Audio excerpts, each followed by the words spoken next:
Deuteronomy chapter 19.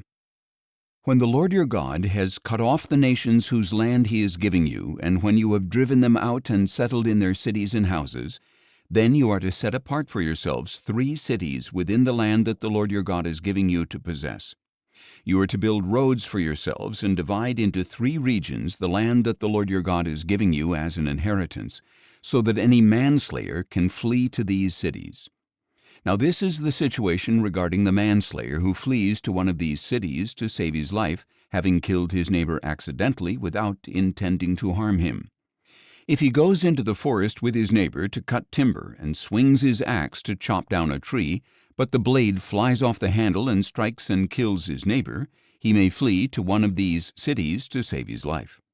Otherwise, the avenger of blood might pursue the manslayer in a rage, overtake him if the distance is great, and strike him dead, though he did not deserve to die, since he did not intend any harm.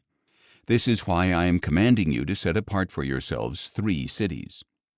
And if the Lord your God enlarges your territory as he swore to your fathers, and gives you all the land he promised them, and if you carefully keep all these commandments I am giving you today, loving the Lord your God and walking in his ways at all times, then you are to add 3 more cities to these 3.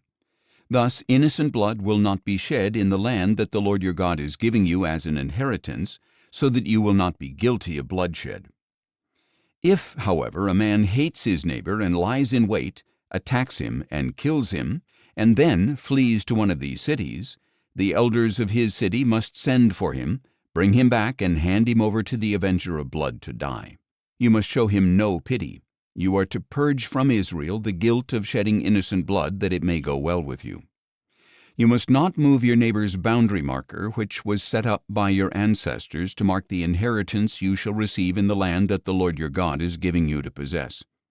A lone witness is not sufficient to establish any wrongdoing or sin against a man, regardless of what offense he may have committed. A matter must be established by the testimony of 2 or 3 witnesses. If a false witness testifies against someone accusing him of a crime, both parties to the dispute must stand in the presence of the Lord before the priests and judges who are in office at that time. The judges shall investigate thoroughly, and if the witness is proven to be a liar who has falsely accused his brother, you must do to him as he intended to do to his brother. So you must purge the evil from among you.